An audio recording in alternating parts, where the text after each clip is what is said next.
Okay, let's do this again. There is no evidence Valentine's Day is based on a pagan holiday. As with Christmas, Easter, and Halloween, none of these can be traced back to pagan holidays.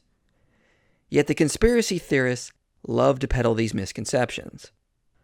So last year, I asked this guy if he would debate me on the origins of modern holidays. He of course said no, but said he could easily defend his position. So let's put that to the test by looking at what real historians have to say about where Valentine's Day comes from.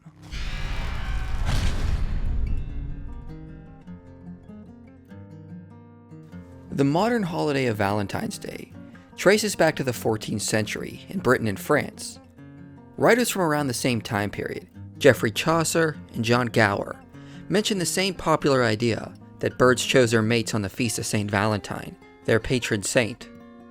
Prior to that, there is no mention of Valentine's Day, so historians note it probably originated as a late European custom around this time. What many conspiracy theorists do is try to connect it to the ancient Roman holiday of Lupercalia, but this is nonsense. Ronald Hutton doesn't even mention Lupercalia in his chapter on Valentine's Day, because it obviously is not connected to the creation of Valentine's Day. Jacqueline Simpson and Steve Roud say, "There is nothing in the legends about St. Valentine to link him with birds or lovers, nor any evidence supporting the 18th century theory deriving the festival from the Roman Lupercalia." As they note, Lupercalia was not on February 14th. Primary sources say it was on the 15th. Modern attempts to relate the two holidays seems to be based on closeness in calendar dates, because when we look at what we know about Lupercalia, there is barely anything that could connect it to Valentine's Day. Lupercalia was a holiday honoring the god Lupercus. The claim that he was a fertility deity is not entirely true.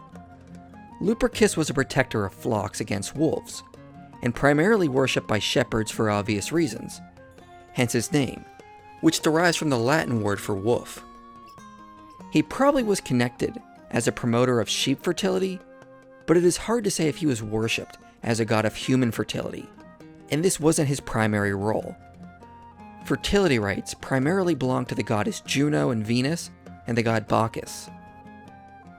Some say Lupercalia was celebrated February 13th to the 15th, but there is no evidence for this in primary sources. Ovid only mentions the 15th and says on the 14th of February is when three constellations could be seen together and had connections to Zeus, but there was no actual holiday on this day. On the 15th is when Lupercalia was celebrated. Ovid does say it traces back to Pan, when shepherds would ask Lupercus or Pan for protection against their sheep. After sacrifices and rituals, participants would then run naked to honor the god in an ancient time when people didn't have luxuries like clothing or horses and lived more like wild beasts. To claim this goes back to Baal is nonsense. As far as I can tell, no one connected Pan and Baal. Ancient pagans seem to synchronize Baal with Zeus to create Zeus Hadad. But it is just ludicrous to suggest Baal, who was a storm god, not a sun god, was ever connected to Nimrod. That is just a whack job theory that Alexander Hislop made up, yet conspiracy theorists still peddle it today. There does seem to be indications in Ovid this holiday was connected to rituals concerning fertility, but they were connected to the goddess Juno, who was the goddess of childbearing. Allegedly, a male goat was sacrificed, and at his bidding, the damsels offered their backs to be beaten with thongs cut from the hide. This allegedly made the married women fertile. Some have gotten an idea from Albane Butler's book that on Lupercalia, there was a lottery of boys drawing names of girls as some sort of romantic pairing, and the modern custom of giving Valentine's Day cards comes from this. The problem is such a custom is never mentioned in ancient sources, and Butler seems to have gotten this idea from a French traveler talking about medieval Scottish and Irish customs, and then Butler just imposed it on ancient Rome. The fact is, there is little to no evidence romance was associated with Lupercalia, which is why the goddess Venus and the god Cupid were not honored or brought up in connection with Lupercalia. There are no sources which tie hearts or red roses to Lupercalia either. The focus of the holiday seems to be on protection of herds and fertility. The goddess Juno was associated with love, but that aspect of her was not on display during Lupercalia, just the idea of her helping women become fertile. And fertility is not really the same thing as romance or love, especially in ancient Rome. And love was something one could find outside of their marriage duties. It seems backwards to modern Westerners, but marriage and childbearing back then was more political than it is today. Some suggest Juno had a festival on February 14th, but I can find no evidence to support this.